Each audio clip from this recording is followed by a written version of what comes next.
Right.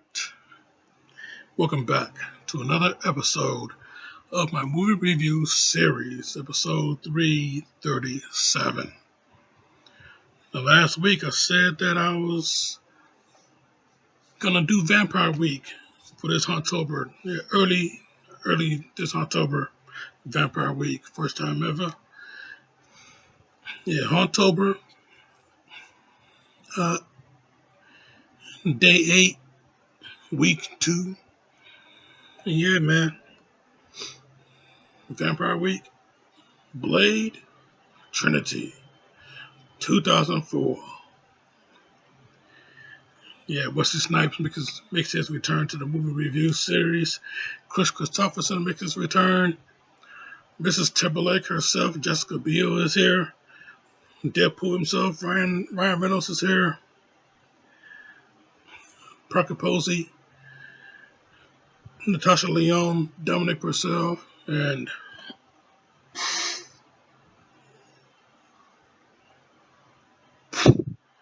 Triple H. Yeah, head of creative himself. Yeah, I tell you, man. Yeah. This movie though, Blade Trinity. You know, three Blade films. Two of them are successful. One not so much. But there's a extended version that is much better than the theatrical, in my opinion. And I'm going to talk about that right now. Yeah, man. This movie though, it needs some redemption points, and I'm gonna try and give it to you right now, right here, tonight. Yeah, This movie though, a lot of a lot of great moments to come out this movie. I mean, hell, when Blade was fending off the FBI agents and Whistler was you know punching in the code and every single computer he was punching in the destruct code. So yeah, Blade was fighting them off, because he's now a wanted fugitive. All the vampires, you know they used their familiars. They drew Blade out. They put his name out there. And now the FBI coming at him. He pretty much I think 4-star in Grand Theft Auto. You know. So yeah, the FBI come at him and yeah, Blade fights him off. You know. They picked off Whistler. Yeah, move a finger, you're dead. Yeah, I was about this one. Yeah, he got something in his hand. Yeah, get up, Blade. And boom. Yeah, you can't bring Whistler back from this one, man. You can't do it now. I mean, So this movie though, this was the end all be all of the Blade series. This is supposed to be the end part. This supposed to be the Return of the Jedi and the Blade trilogy. And yeah, it just did not work out that way. They didn't hit you with the excitement like that. But still, they try to hit you with some real good shit, though. I mean, hell, who is Blade dealing with in this movie? He dealing with the king of all vampires. The first of all vampires, the first of his kind, dealing with Dracula himself. Nothing like Bela Lugosi or Christopher Lee. I mean, this Dracula was a badass warrior from way, way back when. You know, Hell, I don't think Gary Oldman could stand up to this cat.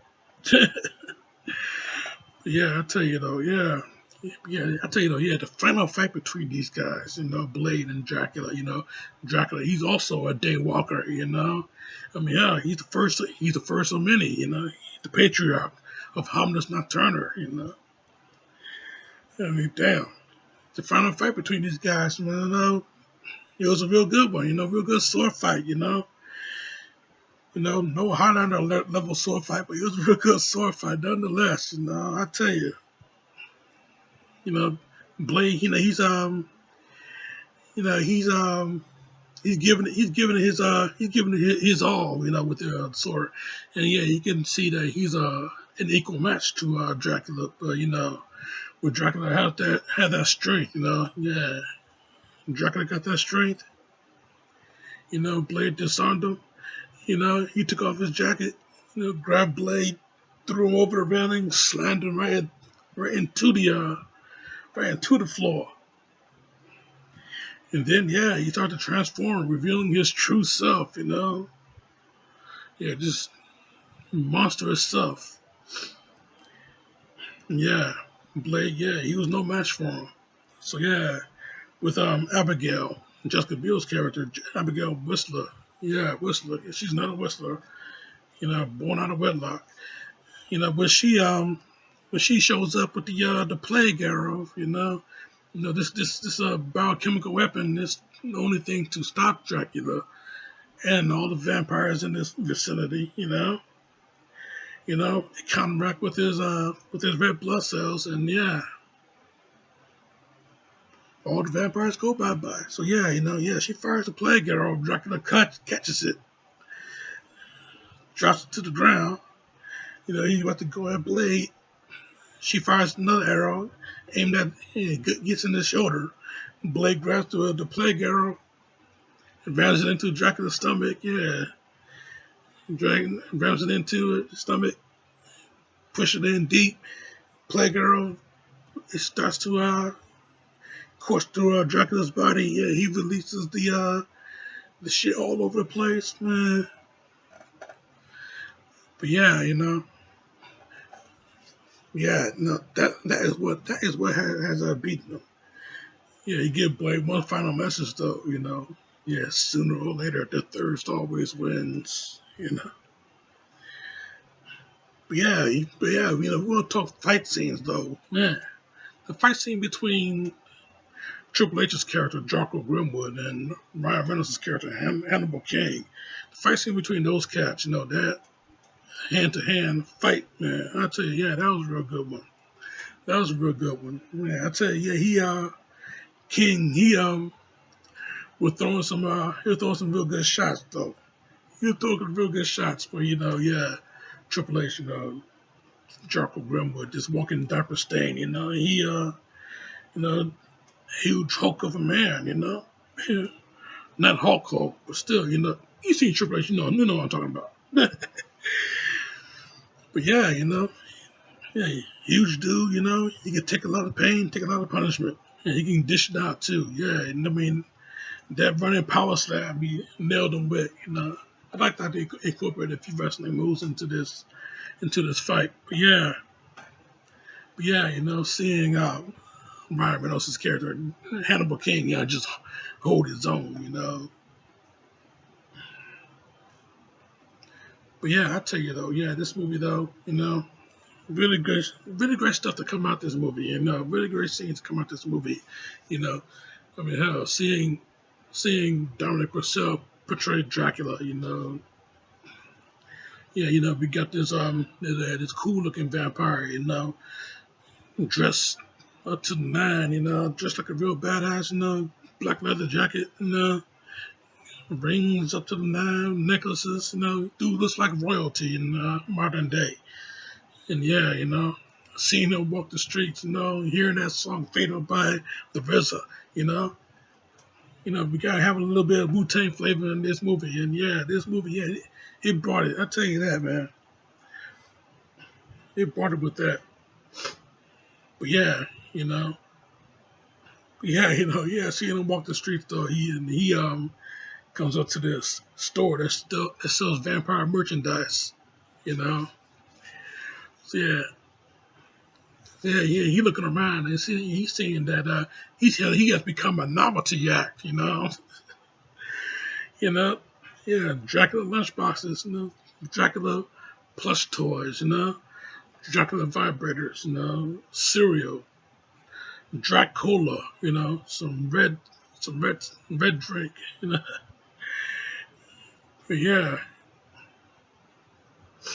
he was just incensed with this whole thing, he threw the guy out the window, grabbed the girl, threw her into this tattoo chair, to choke her off and start to feed on her, So yeah, I tell you, yeah, and black, yeah, Dracula showing up, badass, you know, displaying his dominance, great stuff, great moments in this movie, you know.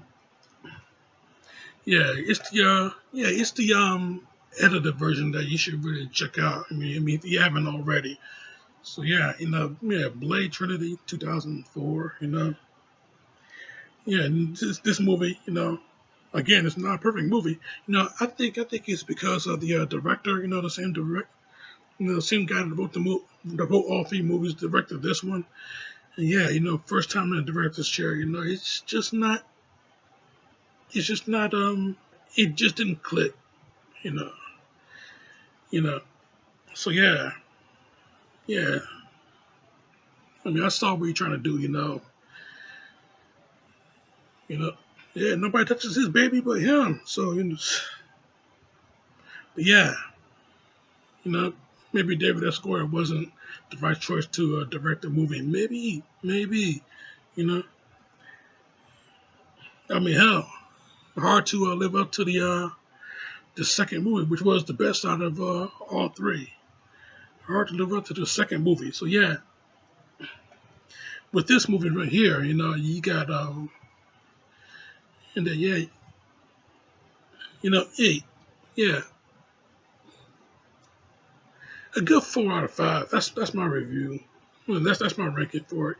Yeah, the movie 4 out of 5. That's my review, Jack, and I'm sticking to it. Now next week I'm going back to the old school.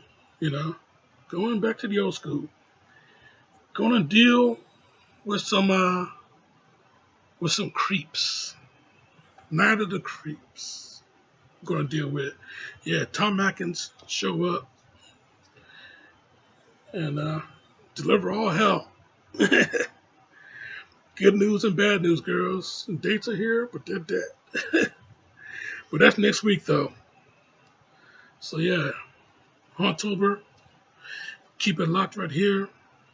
Check out my show right here. Subscribe to me right here, over here, and check out the October playlist right here. It's growing, I'm telling you. But in the meantime, in between time, Jack, this show is off. Blade, ready to die. I was born ready, motherfucker.